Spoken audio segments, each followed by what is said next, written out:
Hi there, ma'am. How are you today? I'm fine. May I help you? Well, actually, I'm going to help you. See, I'm going to show you the most amazing vacuum cleaner. No, thank you. This is the last vacuum cleaner you are ever going to need. No, thank you. This vacuum cleaner is so easy to use. It is so light. No, thank you.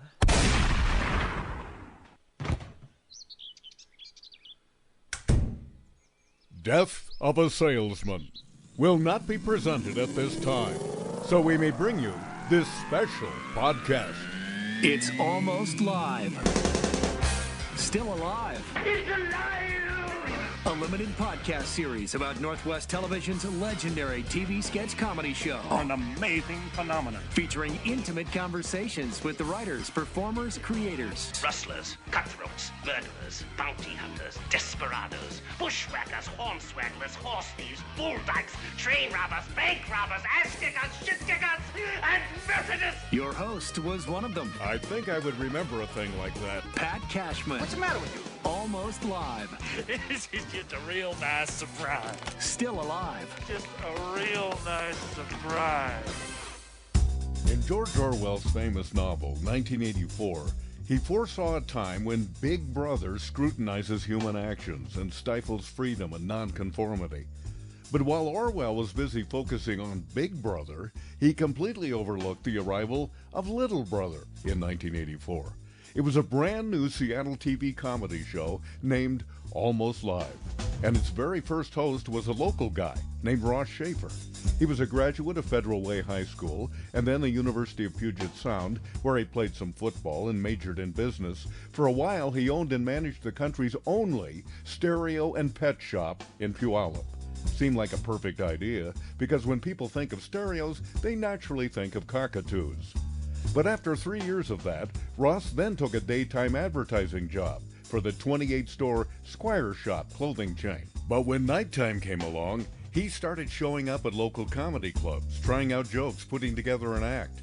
After some hard years of blood, sweat, tears, and heckling, he won Seattle's International Comedy Competition and hit the road as an opening act for people like Crystal Gayle, Dionne Warwick, and Neil Sedaka. And then the chance to host a new local TV comedy show, Almost Live, came along. He took the gig for 5 years, but then jumped at a chance to host The Late Show on the Fox network. He then moved on to other network programs. He hosted game shows, wrote a book, produced a comedy album, headlined nightclubs and casinos around the country. And then, as they say, he reinvented himself. Today, he's a top business keynote speaker and seminar leader, producing loads of human resource training films. He's authored books, Nobody Moved Your Cheese, The Customer Shouts Back, Are You Relevant? Not my favorite books. There's no pictures in them.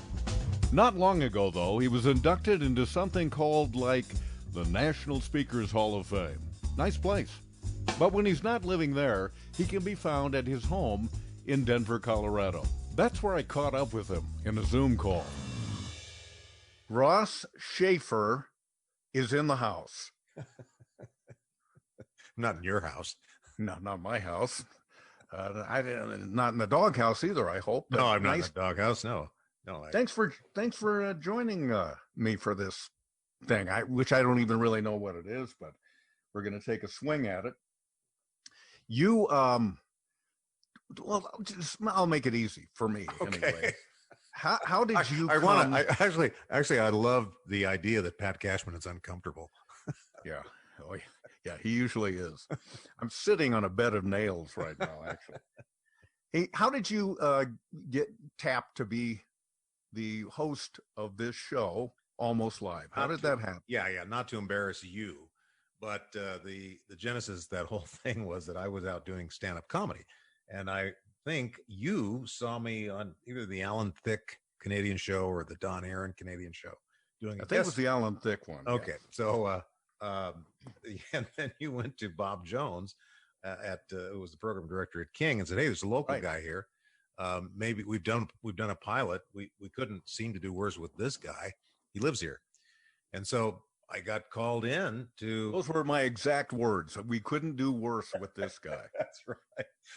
You got it exactly right. I thought, okay, but I wasn't really interested because my stand-up comedy career was kind of taking off, and I was working at casinos, and you were opening for like Dionne Warwick and Diana Ross, Crystal Gayle, Diana Ross, yeah, Eddie Rabbit.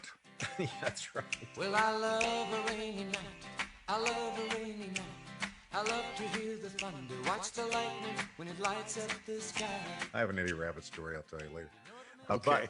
But yeah, so John Powell, who was my business manager, said, "Hey, go talk to King TV." And you know, this is how how arrogant I was. I said, "Well, how much does it pay?" I didn't even ask what it was. I just said, "What do you think it pays?" He goes, "We have no idea, but go have a conversation with them." So I did, and I left. But you were reluctant about it, right? I was reluctant about it because I knew that I was booked to go on the road, and that was very glamorous at that time. And they said after they've had a good job, what do they get as their reward? A couple of little roses they're brought over. That doesn't happen in a man's job, does it? You don't hear somebody, "Hey, I'll tell you, Ernie, we was watching you pull that transmission. You did a hell of a job. So me and the boys chipped in and got you some flowers." I lived in Puyallup, and so to go to say Atlantic City or Puerto Rico, or I don't know, pick the location. These people perform everywhere, and then I would be the opening act. Seemed pretty glamorous, and I was making really good money doing it. So I would have to stay at home, and I thought, I don't know how that would work because I've got a career brewing. Let me ask you an impudent question.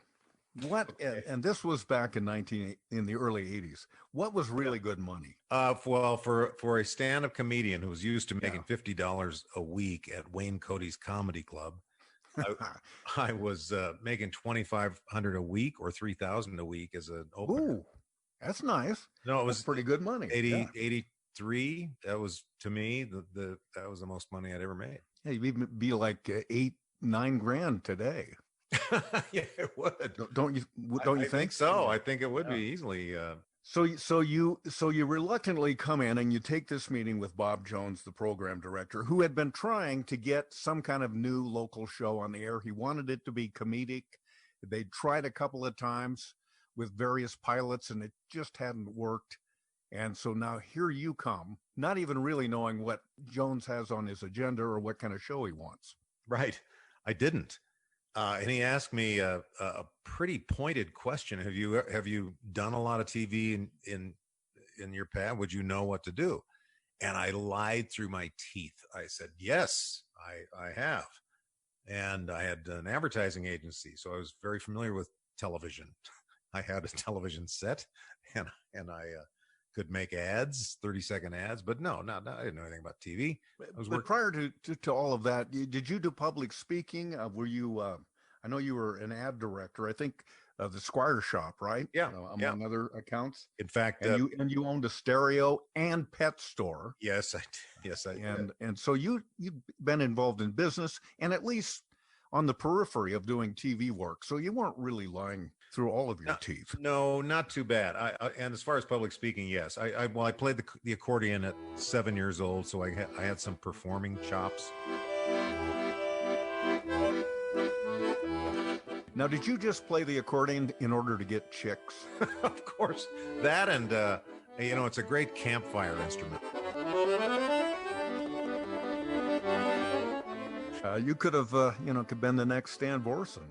Maybe that's what you had in mind. There was my dad loved this guy named Dick Contino, and Dick played Lady of Spain. That's kind of the standard accordion song. So I would go I was like 8 years old, getting on a bus in Portland, Oregon, going 10 miles to an accordion lesson so I could play Lady of Spain for my dad's friends.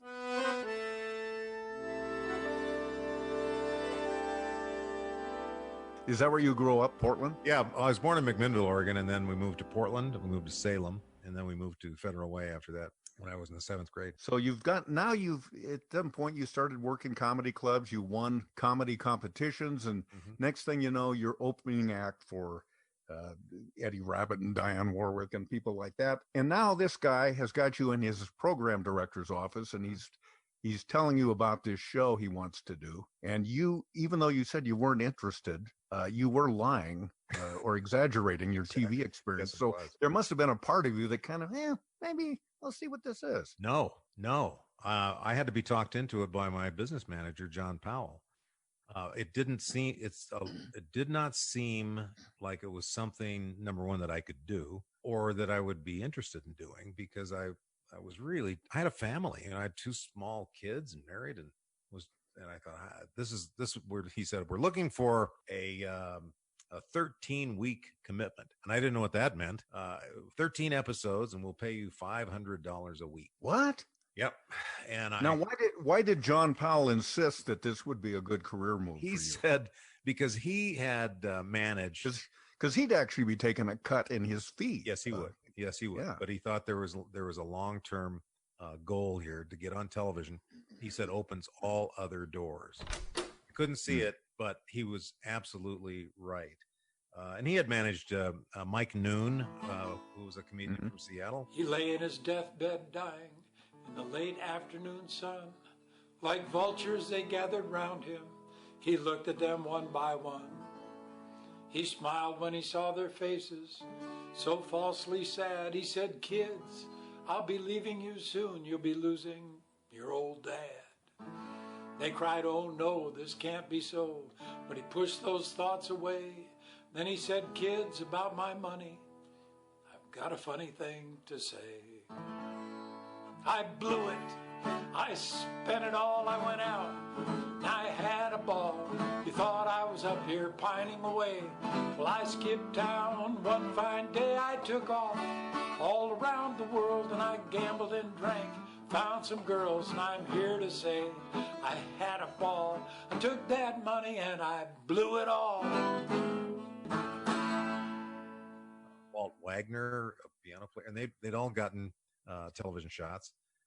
Pete Barbuti was probably his biggest act at the time. Who loved him. Carson show many times. I guess one of the greatest eras that ever existed in all the entertainment business, and that era I speak of was the era of the big bands. Yeah. Because those were the days when there was a degree of legitimacy in this business. Those are the days we went to a dance hall to dance. Yeah. Those are the days we went to a bowling alley to bowl. Those are the days we went to a ballroom to have some fun. So we'd like to go back to that era. And he had a lot of connections in Hollywood. John Powell. And he insisted that I at least give it a shot. And I did. I just trusted John, and he said, just use your jokes on TV and see if it works. If it doesn't work, you can go back on the road. Now, when Bob Jones explained this idea to you, did he have a concrete idea of that it would be a talk show with sketches in it, or no? Is that come from you? No, he did not have an idea, and the only thing I knew was watching the Carson show, the Tonight Show, and trying to replicate something like that: a monologue, interview a guest, maybe do some sketches, and then before you know it, the show's over, because it was only probably 26 minutes at that time. It didn't start as an hour. No, we took over. Oh, I forgot that. You probably will remember this. And the only reason I ever got on television is because Al Wallace died.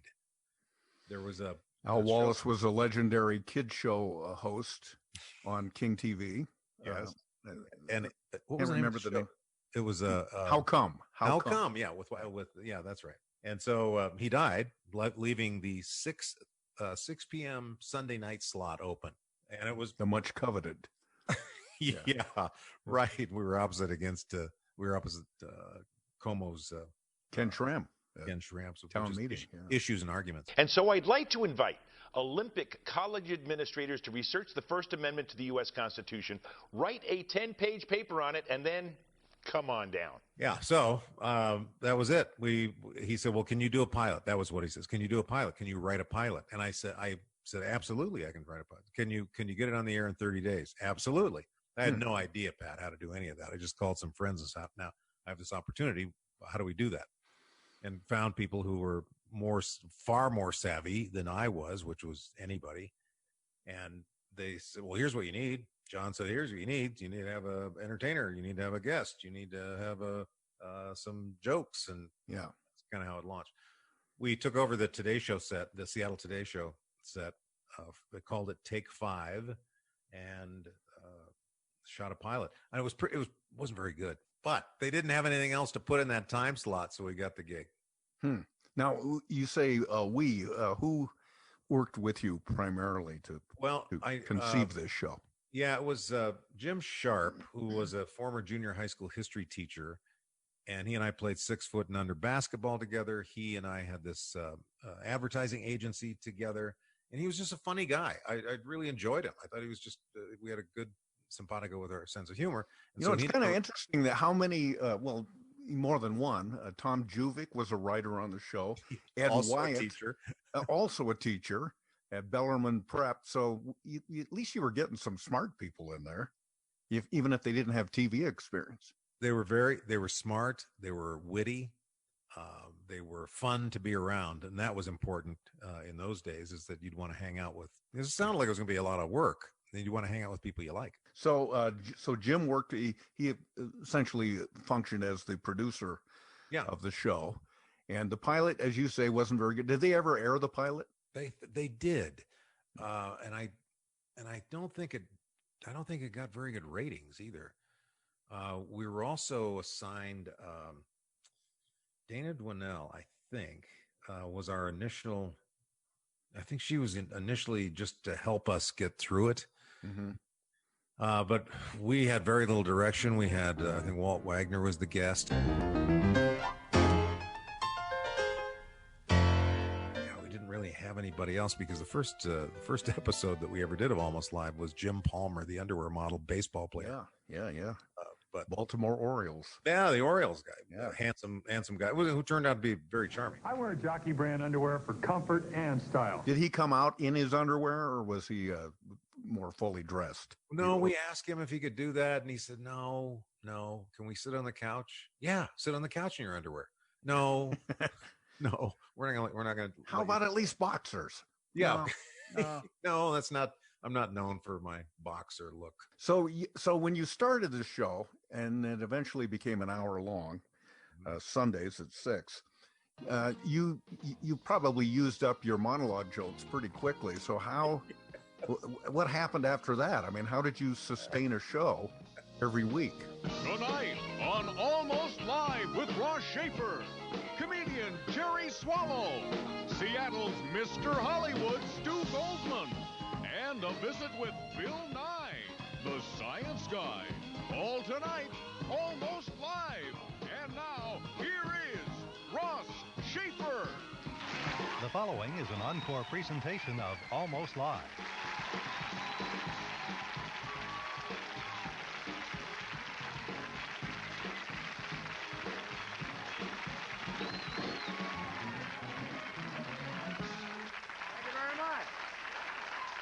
Welcome to the show, everybody. Welcome to Almost Live.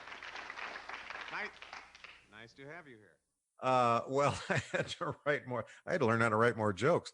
In fact, there was a joke that you yourself pointed out. That was one that it always worked, but I seem to use it everywhere forever. I think I'm probably celebrating the 35th anniversary of that joke. What is the joke? The joke was when I said I grew up in the Pacific Northwest, around logging camps and so we looked at movies and show business much differently. Like when that Texas Chainsaw Massacre movie came out, we in the Pacific Northwest would watch that and say, "Can you believe they're using a McCulloch 210?" And it was such a staple. I think one of our first Christmas parties, you said something about. We need some fresh humor. I've got a joke, and now you told that joke. Yeah. Well, it had been. It was pretty tired. So you start this show, and you're doing 13 weeks, and are you able to do other work, or is this pretty all consuming at the time? No, it was not very consuming at all. I continued to go out and do stand up at weekend clubs where I could. When we were not taping, I could go to Las Vegas or Reno or Atlantic City and do my week-long jobs. that didn't really generate any money. But here's kind of a cute story. When Almost Live came out, I went to the Safeway store and I looked in the TV guide, and there was my picture and a listing. And I was like, it was the most incredible thing I'd ever seen in my life. Yeah. We had a TV guide around our house growing up, and we did too. Yeah, it was a big deal. And so I'm standing in line looking at, I'm taking too much time, obviously, in line. And this guy behind me, this dark-haired guy behind me, says, looks pretty good in there, don't you think? And I turn around and I say, yeah, I'm sorry. I just started a TV show and my name is in the TV guide. And he said, yeah, mine too. I said, what? And he says, yeah. But I don't go by Chris Wheatus. I go by JP Patches. Oh my gosh, really? Standing right behind me in line at the Safeway. I'm going to sit down here and find out who is having a birthday today. So stand by. I have a Chris Wheatus story too. I had started a radio show on King Radio, and it's a talk show. And I was terrified from the beginning because I thought, what am I going to talk about? What if I just have a brain freeze and it's just dead air for 10 minutes while I'm trying to think of something? But I made my way through it. And so from 6 a.m. to 9 a.m., there would be news and other discussion. But then from 9 to 10 a.m. would be a standard talk show. Like, let's go to line 3. Hello. What do you want to talk about? Mm-hmm. So in the middle of this talk show, and it was pretty early on in my time there, a woman that worked on, I had a sidekick woman, and she suddenly starts thrashing around, falls out of her chair onto the floor, and it turns out she was having a grand mal seizure. And it was right in the middle of the talk show. I'd never seen anything like that before. I'm kind of a rube, and so I quickly throw to a break, and I'm just freaking out. And people are trying to, put her on her side and doing all the wrong things. Like, I think it was me that stuck a CD jewel box in her mouth to keep her from biting her tongue. And then, so that thing cracked, and that made it even worse. So then the ambulance comes, and off she goes, and we're just doing an extra long break. And I'm freaked out. I'm scared enough doing this talk show. And then this happens. So then she leaves, and it's time, Pat, it's time to go back on the air. Here we go. I go, okay. And I don't even remember what the topic was. And I said, okay, we're back. Let's go to Chris on line 3. Chris, you're on King Radio. And it was the reassuring voice of Chris Wheatus, whom JP Patches just happened to be calling in. Not for any other reason than he was just wanting to weigh in on the topic. But that immediately put me at ease, and I thought, oh, everything's okay. This is going to be just fine. He was that kind of guy. And if you grew up with him, and a lot of Seattle people did, his show was, John Keister used to describe it as, there was the Stan Borson kid show, there were other kid shows, and those are the ones your parents wanted you to watch. But kids wanted to watch the JP show because he was kind of an insurrectionist. He was kind of a troublemaker, just like kids. And he'd be telling kids to do stuff that maybe he shouldn't have been. But that's why everybody loved him so much, because he was a big kid himself. I thought he was a monster talent, Pat. Honestly, and I think I appreciate him more now than probably when I was watching it. For him not only be able to capture that lens for as long as he did, because it was in the morning and the afternoon, and that his content had a lot of double entendre in it. A lot of it, yeah. That adults would figure it out, they would enjoy it, and so would kids. Almost as if the Simpsons stole that idea from him, as did Soupy Sales, who I'm sure people may not know who Soupy Sales is, but on the East Coast, he was, then he became a national star. Well, the Krusty the Clown character in The Simpsons, was directly, or at least indirectly, based on J.P. Patches, because Matt Groening grew up in this area, and sure, it influenced him. And I think you could draw a direct line almost from the J.P. Patches show to Almost Live, because J.P. did a lot of local humor as well. He did neighborhood jokes, and that was influential to a lot of people who wound up working on Almost Live. Ketchikan, the Animal Man, got rid of him. A good old ICU 2 TV set just worked. Well, Ketchikan, the Animal Man, people in Seattle would know about Ketchikan, Alaska, but I doubt elsewhere they would probably not have that kind of. I have another question. How often did you repeat that Grand Mall bit? Oh, I use it all the time. Yeah. That'd be a nice name for a big shopping center, wouldn't it? Grand Mall. That's right. So who came up with the idea? Who came up with the name Almost Live? Do you remember that? Well, yeah, I do remember that. And I automatically say it's interesting, but what's interesting about it is that when we knew we had to name the show, there were 5 of us involved in trying to come up with it. We probably had 150 names. And I think my suggestion was 5 play. Oh, I didn't. No, we didn't use that. No, I didn't use that. No. But Jim Sharp, who was always the sound man of reason, said, we're trying too hard. I think it'll just come to us. We'll all agree when it feels right, it sounds right. And that's probably a good idea. And did you think you'd want it to be a name with some Northwest connection in it? Didn't think about it. I think we wanted it to be subversively funny. I think that the name had to have some kind of where you'd hear it and smile maybe. So the next line out of Jim Sharp's mouth after he kind of lectured us in a kind way to relax, and he said, "Oh, what do you think about Almost Live?" And we immediately, all of us, thought, that's funny. It's subtle.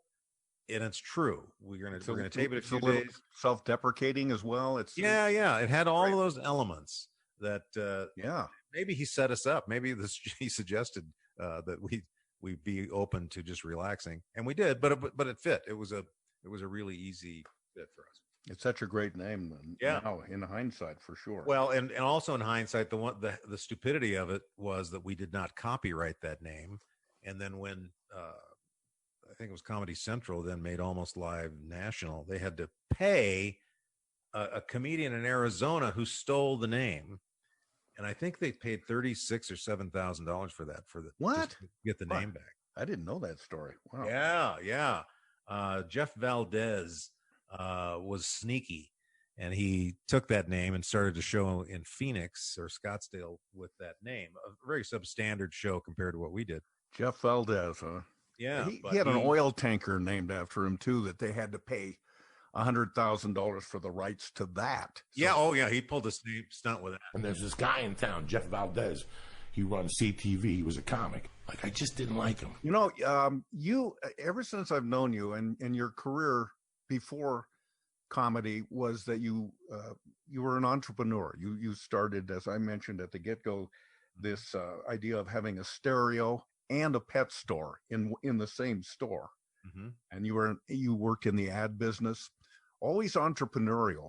So I'm sure that when you began working on Almost Live, you started thinking, how can I make this, how can I gin this up so that people are going to pay attention to it? Because the show really never got any promotional support to speak of. No, it was, everything was about the TV news and the other programming on King. And so you came up with a crazy idea, and I'd like to know the genesis of the idea of trying to promote a state song. Right. Well, it was purely to generate some publicity. We were looking for a publicity stunt because you're right. We were stepchildren at King TV. We didn't have an office, as you know. We had a desk. Didn't even have your own set for a long time. No, that was all part of a few things that were rolled in from the Seattle Today show. But we thought, how can we put ourselves on the map? What could we do? And we tried a lot of different things that we thought would be, get the attention, doing goofy things on the air, making fun. If people would criticize our show, I remember Andy Beck at the Tacoma News Tribune hated the show. And so we came up with an andometer that would show if this is a joke that Andy liked, and it would be, and there would be no, oh, she didn't like that one. Yeah. Oh, Ross's hair is too big. And there was a lot of stuff that didn't work. It didn't catch on. And I took credit for, it wasn't my idea. This is, again, Jim Sharp. So, well, what if we, or maybe I did say, what if we change the state song? We're fine. We have a bird. We have this. Is there anything we could change that might be political? And it was Jim that said, well, how about Louie Louie? And because all of us kind of grew up in that era, I was in a junior high school rock and roll band where we played that song. Let's go! Yeah. Now, let's see what happens. Now, there was an existing state song that is so banal. Yes. Nobody knows it. But Helen Davis, who was 78, I think at the time, wrote Washington, My Home. Yeah. And it was, you're right, it was horrible. It was Washington, my home, wherever you may roam, in the fields of wheat and the mountains blue. It was just, no one knew the song. It was the song of the state by default because nobody has written anything better. Right. Washington, my home, wherever I may roam. This is my land, my native land. Washington, my home. Well, so we decided to do, and she got very upset when she thought somebody would dethrone her song. Of course. She went into the Spokane newspaper. I can't think of the Spokane paper. It doesn't matter, I guess, but it's their local, the Seattle. Spokesman, maybe? The Seattle, the spokesman, Spokane spokesman. Right. And she said, if that Ross Shafer wants to change the state song to Louie Louie, he might as well change the state flower to marijuana. Hey, thank you for the idea. One toke over the line, sweet Jesus, one toke over the line. Sitting downtown in a railway station, one toke over the line. So I went on TV the next week and said, great suggestion, but we're so swamped with the song right now, we can't get to that. We'll get to it next season. Yeah. And you know what? Because Almost Live was making or poking fun at Ballard and Kent and Renton. Well, this was kind of a perfect idea that we could tackle a political idea that anybody could do. You could participate if you like the state song. And we came up with this. We had a small budget of a couple $100, so we bought buttons. And we went on the streets and handed out the Louie Louie buttons and let people participate. So we did a lot of field pieces that helped make it go viral. It was just goofy enough that we got before viral was a thing. It went viral. Right. Yeah. I think what it might have done with social media today. It would have been one thing just to mention this Louie Louie idea on the show, but you pushed it way out there, and you actually went down to Olympia and to the state capitol building, and you testified or spoke, or however you want to put it. You were trying to get this to be an officially voted upon bill of some kind. That's right. Change the name to Louie Louie. I did. I spoke to the Congress people. How did that get arranged? I think it was Jim McKenna. McKenna, I think McKenna knew somebody. Jim McKenna seemed to know everybody in any place, so he might have set that up. And I just wanted a few minutes to present the idea, and because we had footage of it and photographs of it, it looked like, oh my God, these guys are really serious. So we talked about it every week and how it was going, and then we made this pitch that we were going to have Louie Louie Day and we were going to storm the Capitol. And that we couldn't have predicted how that would turn out. More than 5,000 supporters rallied on the steps of the state capitol, and World News Tonight was there. Esquire magazine awarded them with the coveted Dubious Achievement Award, and Ross appeared with Dick Clark and Ed McMahon on NBC. There were between 5,000 and 8,000 people that showed up. Oh my gosh! Wow! To this rally, and the Whalers, the band from that time, was Paul Revere and the Raiders from Idaho came over, and they were on. It was a big national news item, and this I will take credit for. I chanted this. I had a big Louie Louie sweatshirt, and I put my right hand in the shape of an L, which now we know is loser, but at the time, it meant Louie Louie. And you can see the pictures of the crowd all raising their L's to do this. And we got Booth Gardner, who was the governor at the time, to get out of his office and come out and address this crowd. And one of the most gratifying things that I've ever had happen in my career was when he stood behind a microphone to this vast audience and said, "I vow to get even with Ross Shafer." And it was like he had just endorsed us. What a great promotion, great idea, and I was always impressed with the way you took it and ran with it. It had a life of its own, Pat. You know, that was truly the impetus for us to go from 30 minutes to 60 minutes as a TV show, because advertisers loved it. All the beer ads were sold out. It was just propelled on its own. Do you remember a moment when you were doing the show where it just suddenly struck you, hey, this is a thing. This is cool. I'm starting to really get the hang of this thing now. And I'm really glad John Powell talked me into this. I did. It was, I think it was there were two things that happened. There was Louie Louie, but I was also getting attention from Hollywood. I had an agent at William Morris, which to the time was kind of a big agency. Yeah. And they were getting more and more requests. I said, what do you mean? Where are these coming from? Oh, it's people that saw you about Louie Louie, or they saw you on a talk show with your jokes. And it was clear to me that the television exposure was propelling my own personal career. I got because of Almost Live, I did 130 episodes of a game show called Love Me, Love Me Not. Welcome to the game of love, the game that makes the world go round. Love Me Not.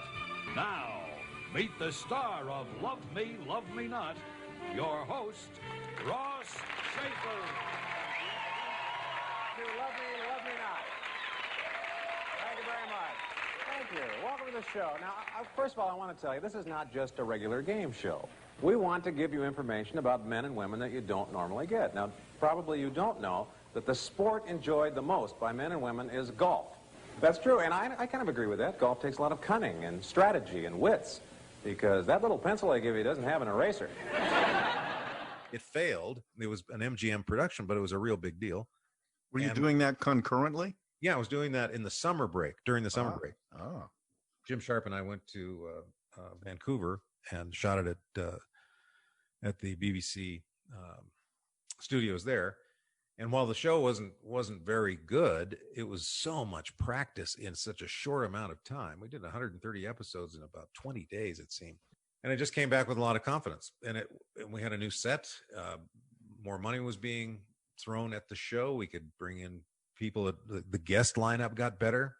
And that's when it felt like, oh, this is something, because comedians like Jerry Seinfeld were wanting to come on the television show. Doesn't it make you nervous that people want to be president? Just the idea right there. You have a guy walking down the street thinking, I should be the most powerful man in the world. I feel I'm my first choice. You know, when I was in high school, I was in charge of the yearbook. I mean, this is the kind of guy that's... Ellen DeGeneres. Ellen DeGeneres. This is great. Is everybody keeping in shape and staying healthy here? Yeah, that's great. Yeah, that's important. You know, my grandmother started walking 5 miles a day when she was 60. She's 97 today, and we don't know where the hell she is. They had heard about it from their other comic friends. When you go to Seattle, you got to do this show. So it was, I guess, during that time. And then also I thought, we got to get out of Seattle. We have to go to Spokane. We have to go to Portland. Yeah. But the Bullet Sisters owned these other satellite stations. Why don't we syndicate this show? And you know, we all felt this is good. And we were getting Emmy Awards and Iris Awards for our recognition from the TV. Anyway, they wouldn't do it. And it was very frustrating. Did they ever explain why they wouldn't do it? I mean, they had a station in Boise too for that. Oh, they did have a station in Boise. Yeah. They didn't believe that a Seattle show would be interesting to these outlying markets. I call them outlying. They're independent and successful on their own, but But And you could have said, well, if we become syndicated, we'll weave in more, Portland-centric jokes and Spokane and all of that. Right. It can be a slightly different show than it is now, more inclusive of all of those people. That you're absolutely. I wish you had been the program director who could see that. But the other thing about that Almost Live show was that we didn't do all local material. The guests we had, like Larry King or Jerry Seinfeld, they play anywhere. And we had bits. John Keister's bit, which I really put him on the map as far as I'm concerned, was a bit called Guardian Anglers. Oh yeah, and they would be out fishing for crime, or they would be. It was that idea. And I remember a similar bit called Mime Hunters when John was with Joe Guppy and Ed Wyatt. Got him! Tag him and bag him. Come on, go. Mimes come with pierced ears for easy tagging. We had one called Yuppieing with Todd, which is just about the yuppie movement at the time. I remember that. Those play anywhere. It wasn't like we were so local, as we found out later when Comedy Central put it on. One of the things that you did that had legs, maybe 2 or 3 different incarnations, was called Ballard Vice. This was at the time when Miami Vice was not only a popular show, but it was a kind of a trend-setting show, with the use of music and just the way it was shot. It was really hot. And so the idea was that it would be a similar sort of cops, but they're working in a relatively less glamorous place than Miami, in this case Ballard. But these cops still took themselves very seriously. There was no crime. We never found any crime, because it was sort of sleepy. We'd go to Ballard and look for crime. And the biggest crimes in Ballard were leaving your blinker on too long. Yeah, pretty big deal. But they did. But John and I played those 2 characters, and we wore the costumes, the pastel suits. Yeah. All that of the time. And I had a sports car. I had a Porsche at one point, and then I had a Ferrari at one point. And that just and we with the Ferrari, we might see a crime, but we could never get out of the car. Yeah. It was too hard to get in and out of the car. I love it. And that show, that bit attracted the interest of other celebrity types around town, including some Seahawks Seattle Seahawks at the time, that you then said, hey, you want to be in this thing? And they readily agreed. And I could just I think Jim Zorn, the quarterback at the time, and Michael Jackson.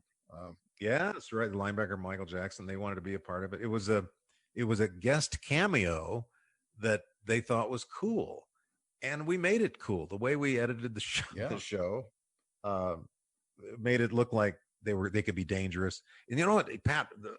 What has struck me most about that recurring bit today, you could never get away with plastic guns running around town. No, I was thinking about that too. Post 9/11, the idea that we would routinely run around town and around the hallways of King Television, which is a button-down, well-managed professional business, and yet you got these like 12-year-olds, seemingly 12-year-old people running around with little plastic guns and yelling and jumping down stairways and all this stuff, and it was tolerated.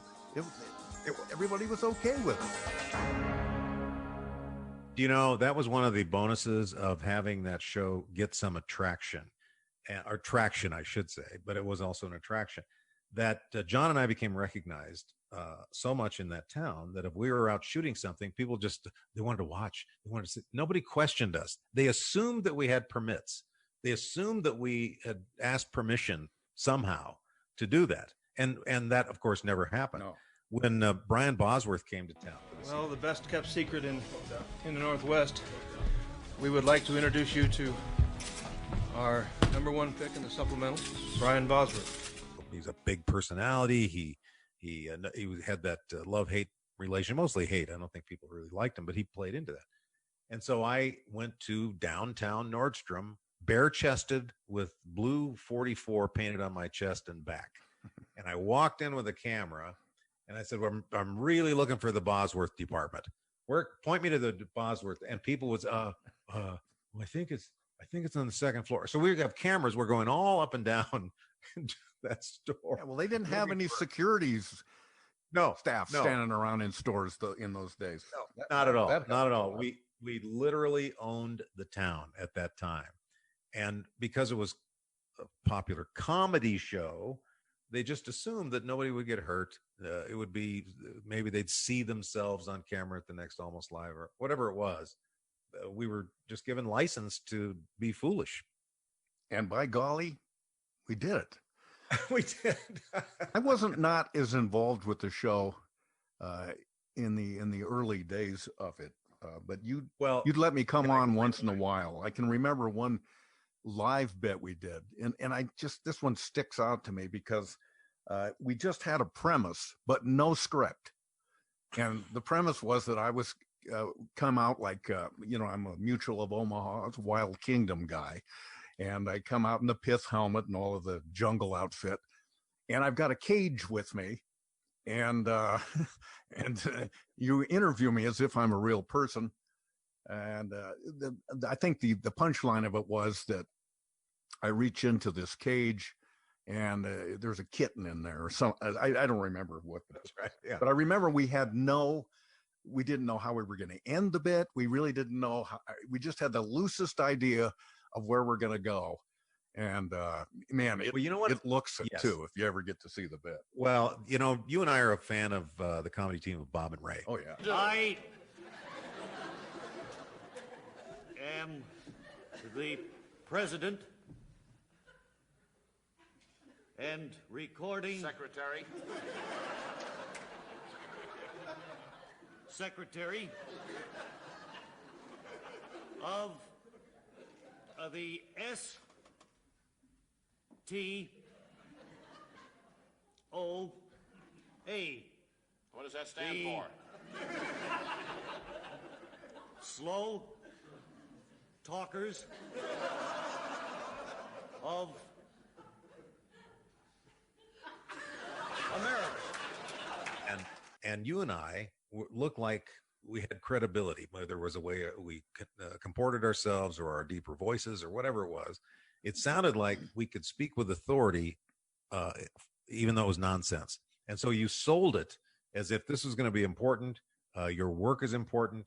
And so then the punchline would always be something kind of absurd. But I would tell anybody who's listening to this that those of us who were pretty new to this whole idea of television were pretty intimidated by Mr. Pat Cashman. Because Pat had made... it's because of these biceps, isn't it? Well, it was... we didn't see the biceps. I used to wear the really tight T-shirts around the station just to scare people off. And the wife beaters. Yeah. When you wear those to lunch. But what it was is you already had established yourself as a funny promo guy, and you were the arbiter. So we were too intimidated to even ask you to be a part of it, because you had a job. You were busy creating promos for every show on King Television. And I remember the condition was that, I don't know if you remember this, the condition was, okay, well, I'll write something, but I don't want anybody to look at it. I don't want anybody to critique it. If you don't like it, don't air it. If you do like it, air it. But I just prefer to work alone. And we thought, yeah, okay, let's let you, whatever he wants to do, we'll do. Did I really say that? Maybe you didn't. You didn't say it. We thought it. Yeah. I mean, that would be true to me. As kind of that. I'm not confident enough to say, "Hey, everybody, look at this. What do you think?" I just like to slip it under the door, and then if people like it, we'll see what happens. You knew all the tricks. You knew how to edit. You knew how to add music. You knew how to add drama to a story. All those things that we had at that time, we had no idea how to do any of that. And so we just implicitly trusted you, and then would hint, Pat, if you have any other ideas, we'd really like you to come up. We'll put them in wherever. And so you delivered gold. Sluggy, a little boy that had a slug as a pet, set kind of a standard for us that we had to aspire to. From Gastropod Pictures.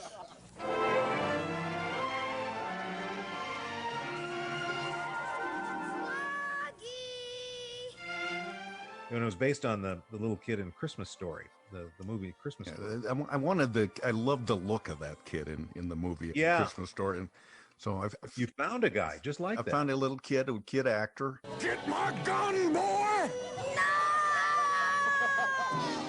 And what I also remember about that is that because the kid's like 8 years old or something. So his mother obviously drove him down to the station, and then she wanted to accompany us on this shoot, which was going to be, all around town. And I thought, man, you know what I'm planning to do with this kid is I'm going to push him off a little embankment. Sluggies! Ollie, I think I broke my leg! Help me! And he's going to get slime all over his face, and we're going to put him through some physical, some minor danger, at least minor. And I don't want his mom coming along, putting the kibosh on some of this stuff. And so we made up some lame excuse like, you know what, our van is so full of equipment, we don't have any room to bring anybody else. And she said, well, why don't I just follow you in my car? No, I don't think that's a good idea. Somehow, this mother, protective of her son, agreed that, okay, I guess I won't go along, and sees her little boy drive off with these big galoots. And we did put that little kid through a lot, but I think I heard that the parents were a little shocked when they saw the piece later and said, well, that explains the dirt and the grass stains, Timmy. Right. But I think because TV was so mysterious, she probably, okay, if that's how you make television. Whatever you think. Yeah. Yeah, that was a lot of fun. Hey, the other character that I love that you did, I think we did have to talk you into doing it, and then you went so over the top, and it was about Uncle Al, the kitty's pal, or was it something? He was called Uncle Buzz, and it was your Uncle Buzz. Your idea. Yes. Look, let's get right to it, shall we? Let's take our first phone call. Hi, you're on the air with Uncle Buzz. Hi, Uncle Buzz. I'm a big fan. Oh, yeah? And a long-time listener. I've only been on for about 30 seconds. Well, I've been listening since then. Well, that's good. Yeah. Can you remember where you were during the big Seattle earthquake? Look, I can't remember that at all. Not a bit of it. No way. Well, where were you when Mount St. Helens erupted? Like I said, I'm not good at remembering stuff. What about when you first heard they were going to sell Coors in Washington State? I was with a friend. I was in his apartment at Fremont. I'll never forget that. But I had already, but there was nobody that we could think of that'd be better than you. And then you took it to it was where you'd sit down in front of a camera like a kid show host, putting motor oil in your hair, and I don't know how, but it just fit that would be the guy who would get a kid show. Yeah. And you're kind of irascible as a kid show host. Yeah, I was unshaven. I was a degenerate reprobate, and I'm smoking and drinking, and then I'm deigning to give advice to kids. That's what it was. That was really fun. And that was your idea, man.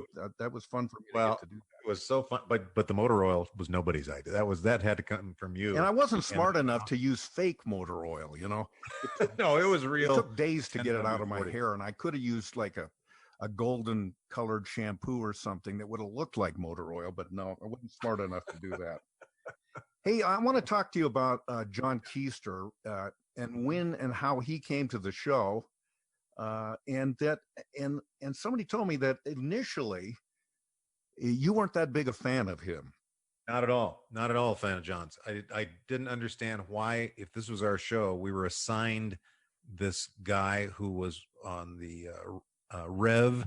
Was it Rock Entertainment Video? Was that that was when rock and entertainment music videos were a new thing, and so it was a local show featuring local bands, and John had a segment in that show called the Rocket Report, because he worked. Oh, the Rocket Report. Yes, because he worked for Rocket Magazine. Yeah, exactly. Yeah. Let me look back and sum it up for you.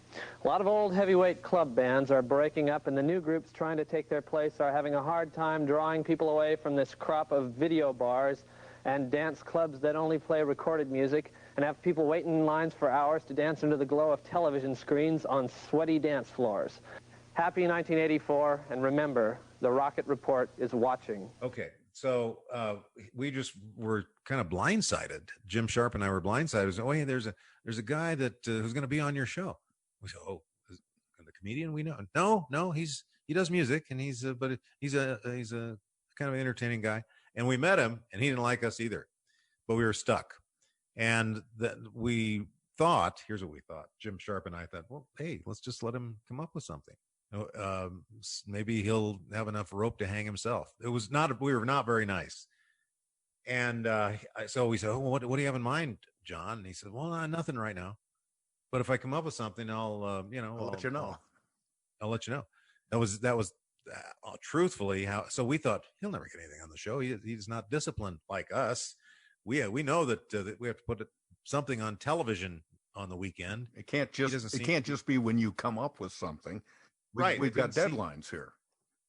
There was something we had learned early on called preparation, and he didn't seem to have that. But he did come.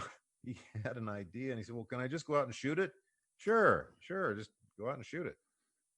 And it was so good. When he came back, we all ate crow and thought, oh my God, we need to. Do you remember what that first? I think I may have it confused. I thought it was the Guardian Anglers bit, but it may have been something else. Yeah, I think the anglers came along second, but the recurring department of his was called Assignment Danger. Oh yes, it was Assignment Danger. That's right. And so it could be such simple stories like he deigned to be bold enough to walk against the light when it said don't walk. You know, that it was that kind of danger. Or or he was sitting on one of those dumpsters one time that clearly says on a little sign, do not sit or play around. And he's right. That's right. So they're very simple premises, but with his tongue in his cheek, calling it dangerous was wonderful. And then the first time I ever got to work with him was one he did called Assignment Danger in Broadmoor. Within the city of Seattle sits a walled-off community shrouded in mystery. Only the very elite can gain entrance through the heavily guarded gate. The common people of Seattle have never known what lies behind these heavily fortified walls. Until now. He wanted. Oh yeah, I remember that. Climbing over the wall, and he gets over the wall and we think it's going to be mansions and rich people, but tell it's just rural. We shot it, most of it in rural King County, in the most bucolic farm property that we could find, and there just happened to be sheep in the background and all this kind of stuff. It is really. I thought, man, this guy really has a wonderful vision. And again, you know, that's kind of it was so local, and he kind of tapped into. I bet a lot of people want to know what Broadmoor looks like.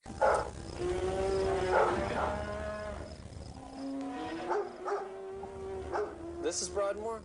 Broadmoor, yeah. What were you expecting? Well, somehow I thought it was going to be just a lot different than this. I don't know. Well, one thing, and what people might be interested to know about John was that he never had a script. No, he had a cocktail napkin, or he had a a dry cleaning slip, and he'd write his little idea on the back of the dry cleaning slip. And he would come in, and after that first bit, and he would say, "Well, I have this kind of notion. I was thinking if I did," we'd just say, "Yes, just yes, please." Television, as you know, has a voracious appetite to burn up material. Oh, yeah. So if he could come up with anything, and he didn't come up with it, he wasn't on every week. He may be on every 2 weeks or maybe even 3 weeks. He kind of let, what we found out early was, the people will say, well, I'm going to just let an idea come to me. Well, we found you had to look for it. So it wasn't like it just came to you. And John figured out that too. He would be very deliberate. And then when he couldn't think of things, he would bring more cast members on the show, like Joe Guppy. Yeah. Who was very clever and also looked buttoned down, but he wasn't. He was out of his mind. He's very absurd. Did some wonderful stuff. Mm-hmm. Yeah, I did. Tonight on Book Look, we present a retrospective on the work of one of America's greatest contemporary poets, a master of sparse language and bizarre imagery. I refer, of course, to Dr. Seuss. We have little biographical information on Seuss, but we do know that his early childhood must have been traumatic, particularly his relationship with his father. His seminal work, Hop on Pop, contains the following. We like to hop on top of pop. So, as you said, John was maybe on every couple of weeks or so, and might have still been on every couple of weeks or so, until you got an opportunity that changed everything at Almost Live. Well, I had been whining that we should syndicate Almost Live. And when my agent at William Morris we tried to sell it, we got interest, and the Bullet Sisters at the time said no. It sounds like I instructed my agents. No, but my agents and I had a conversation. Well, if something else comes up that I could host, or maybe at some point go national, and I say that with air quotes, then I'd love to do it. And so they did. I had plenty of videotape from Almost Live to show around. Right. I got more and more interest. And so we were starting the 5th season, and Joan Rivers had a talk show that competed against Carson. Live from Fox Television Center in Hollywood, it's The Late Show starring Joan Rivers. Joan's guests tonight are David Lee Roth, Pee Wee Herman, Elton John, and Cher. And I would sit at my house and think, Almost Live is better than her show. How does that happen? How does she get a show? Oh, she's famous. Oh, how does she get a show? But the comedy bits aren't as funny as ours. Our comedy bits had endings, which is something Saturday Night Live couldn't even pull off from time to time. And so it was very frustrating. And, in the midst of that, I get a phone call saying, hey, the Fox, Joan Rivers has been fired. And so they're going to be interviewing other hosts to take over that time slot. I said, really? And they did. They had a new host every night, it seemed. It was almost obligatory that anybody who had ever been in show business got a chance to try to host that show. Bob Newhart, Dennis Miller, Jim Carrey. It went kind of like a revolving door. Arsenio Hall got on that show, and he did very well. He was. They wanted to lock him up, and he had an offer from Paramount Pictures to say, no, let's create your own show where you can be an owner. And he left. So then the revolving door started again, and now it was my turn to go down and try out. Well, I'd been doing Almost Live for 4 solid years. We were in our 5th season. I knew what to do. It was just a bigger audience. It was fun. I had seen that set on TV every night watching Joan. Yeah. I had an interview session during the day prior to the show to see if I could interview people, and something that I was pretty comfortable doing. So we did the show that night using jokes that I had done Almost Live, being confident and casual like I had been. Could you have done that 4 years earlier before Almost? No.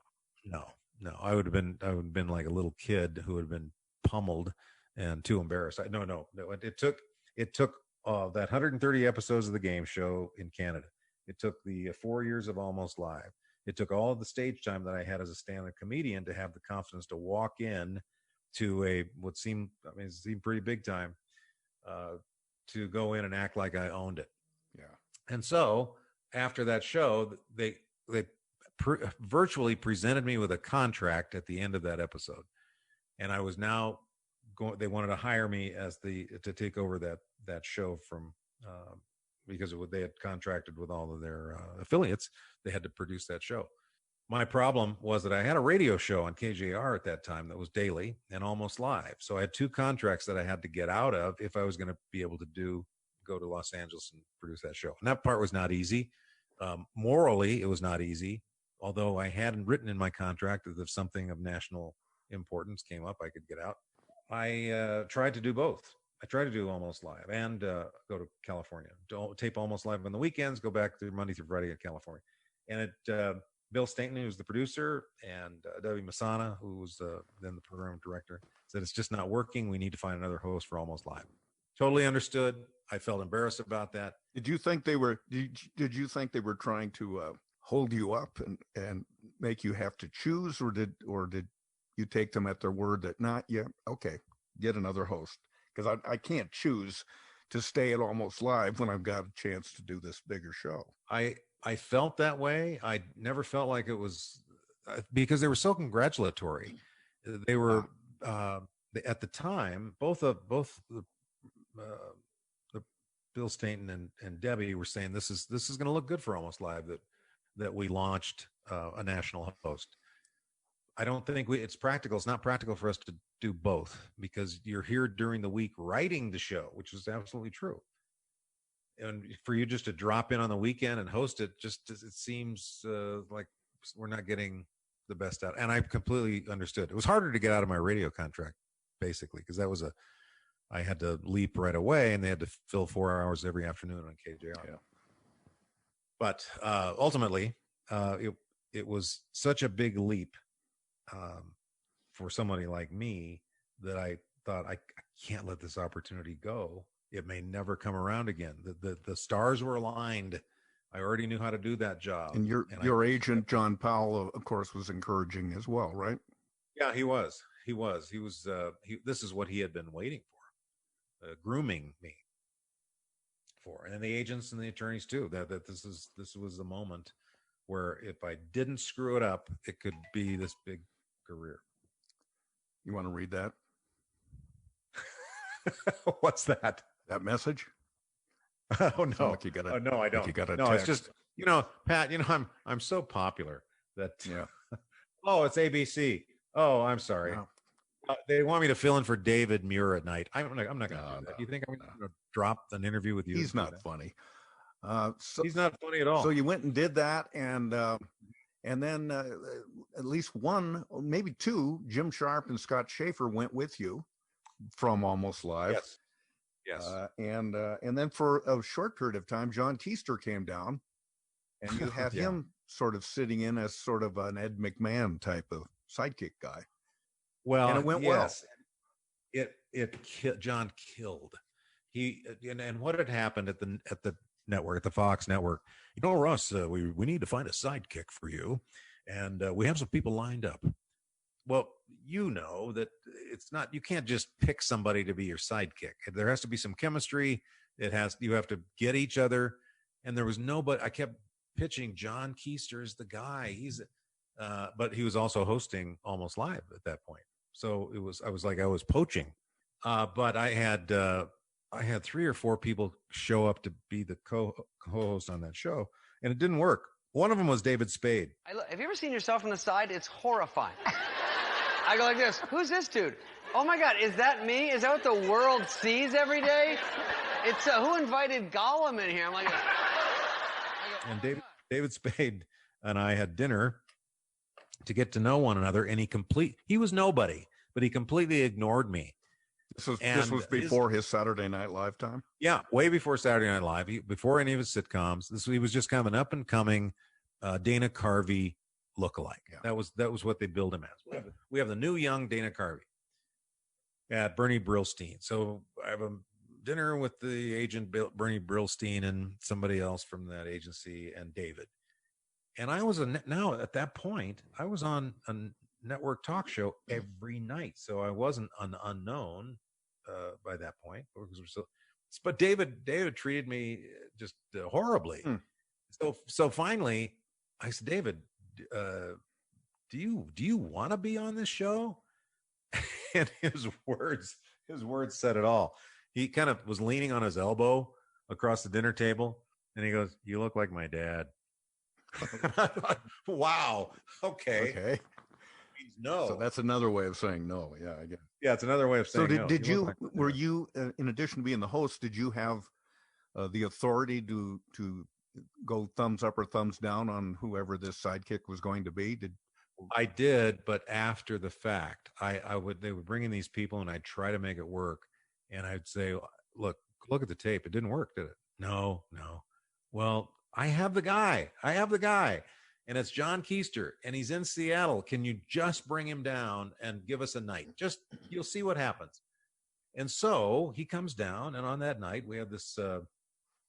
We had Shannon Tweed, who was a Playmate of the Year for Playboy. Yeah. Dennis Franz, who was on a cop show that was he was already very established. And then this horrible talk show host named Wally George. Oh yeah, I remember him.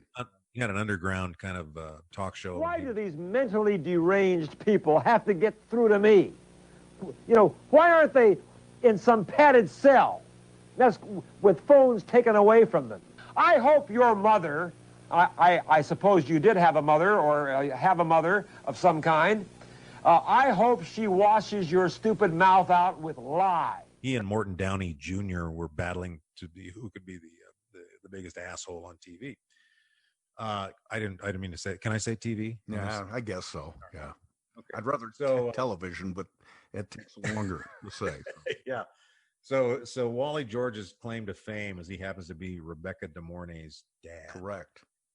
And people would remember her from Risky Business with Tom Cruise or Hand That Rocked the Cradle. Are you ready for me, Ralph? So anyway, he's a complete jerk, and he starts belittling my guests. Why don't I want to be on? Why am I on TV with this low life playmate? What about this hack TV guy, Dennis Franz? He's not a cop, you know. He pretends to be a. And I said, you can't come on the show and insult the guests. And it gets it's really uncomfortable. But it's all this fake calculated outrage by him just because he wants to get attention. Right. Well, it was working, and then he said, where'd you bust these people in from? And it was a 500-person audience, it was a big audience. And so he says one kind of big insult, and I said, I'm going to throw you off the show. We're going to come back from commercial, and Wally will not be here. And John Keister, who is the sidekick for that show, from the end of the couch goes, ho, ho, ho, ho, ho, in an Ed McMahon esque voice, and the audience falls down. It was John's perfect wit and perfect timing that no one could deny that John Keister needed to be on that show. And afterward, they tried to sign him, and he went back to Seattle. Oh, I haven't talked to my wife. And he went back to Seattle and thought, my wife's going to have babies. She's going to have twins. I can't go to Los Angeles. What's wrong with me? So he stayed. John stayed in Seattle and almost live as the host for another dozen years. So he made a good decision. Yeah, I do think it's one that conflicted him though from time to time through the years. Really? What if should I or shouldn't I? But everybody's great at looking in the rearview mirror. But I think it worked out pretty well for him. Your Fox show ultimately ended. You did a lot of other projects. I've always admired the way you constantly are enthusiastic about a new venture, a new avenue. And today you are, and I don't know the name of it, but you are in the National Speakers Hall of Fame because you've been a keynote speaker for well over 10 years, speaking all over the country, all over the world. And you combine humor with real good, solid business information. Superstars do this. They ask questions constantly. They learn. They listen constantly. And you know what they don't do? They never talk about the economy. You know what we do at our company? It's extraordinary. We're having the best year we have ever had in 3 of our companies. We refuse to participate in the recession. That is the world did not, oh, thank you. You know what? The world did not shut down, did it? A lot of people are making money. We just figured it might as well be us. You've done pretty well for yourself, Mr. Shafer. Well, thank you. I started out as a young guy with a business degree who bought and sold companies out of bankruptcy. It's not like I had any money, but you can get anybody can buy a business at the bankruptcy court and they'll give it to you because it's already broke. You can't mess it up. Yeah. But I also didn't get into entertainment until I was past 30 years old. And most people get in their 20s. So I had that as my background. And then after a dozen or so years in television. And here's the star of Match Game, Ross Shafer. Welcome to Match Game, everybody. Game shows and talk shows and various things. The phone stopped ringing because I was aging out at 42, maybe, something like 44 actually. So anyway, then I had to come up with something else. And what was easy for me to do was to talk about business, and I had a stand-up comedy act. So that's how that was the confluence of those two things. I also had a story, and the story, I think this is, I've been called a motivational speaker or an inspirational, I don't know whatever. I don't really care for that name because it connotes people like Tony Robbins or people that spout platitudes and have never run a company. They've never had any real success. How do you lose respect? You can't lose something that's already inside of you. Love is not something you have to go looking for when it's where you come from. I don't like that. However, as a young guy who grew up in the Pacific Northwest, had some businesses, got on television and then network television, it was a story that I could talk about the process and the discipline of being successful at a lot of things. Yeah. And it's a story I like telling, and it seems to be something that I can sell. So it's that's what I seem to do now until the COVID virus hit and it was illegal to gather and have meetings, or hotels and the airline industry went down. But it certainly anybody who does any kind of entertainment is not working, which is, what they say about that is that you use that time, the downtime, to create new things. And I think that's incumbent upon people who do what I do, or people who are in entertainment. You don't waste this time. Without being specific, I know that you are using this time to do other things and find other ways to make money, and that's very cool. Well, thanks for spending time. Before you leave, I got to hear that Eddie Rabbitt story. Oh my God. Okay. So I toured with Eddie Rabbitt, and for those of you who may or may not know, he died early of cancer, but he had a big hit called Driving My Life Away.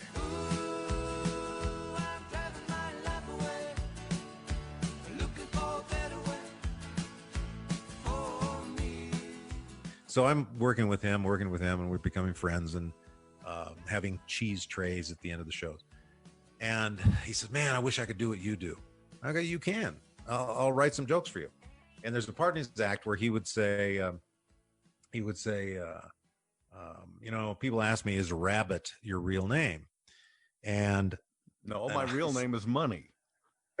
yeah, that's Eddie Money. And he would he'd just leave it there. Yeah, that is my real name. Well, there's no joke there. It was just that he would answer the question. I spell it with 2 T's. I said, "You have an opportunity to turn that into I think there's a funny joke there." And he goes, "What do you mean?"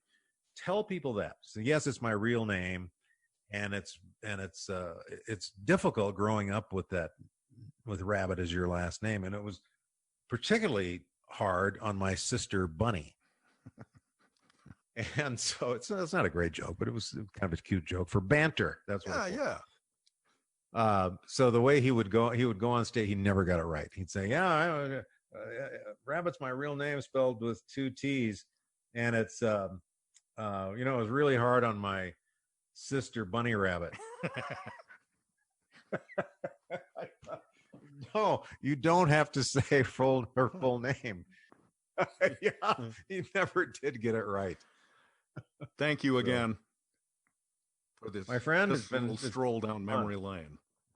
Yeah, I wish I'd had funnier stories. Those are pretty good. Do you remember if you were on your deathbed right now, God forbid, and they said, "Mr. Shafer, before you go, can you tell us the joke that you're proudest of?" Oh boy, that's not the longest running, but the proudest of. Yeah, that's right. Okay, so it would be a joke that I tell about Tony Robbins, and it's the joke about and I told this joke to differentiate myself in that cavalcade of people who do motivational speaker kind of work. And the idea is that Tony sells optimism. He wants you to walk on fire. Tony is so optimistic. I swear if he ever went to jail, he'd tell you he lived in a gated community. That is a solid joke. It says everything about what I wanted to say. The Almost Live, Still Alive podcast. Produced and edited by Morris Patrick Cashman. Technical director is Dave Tavers.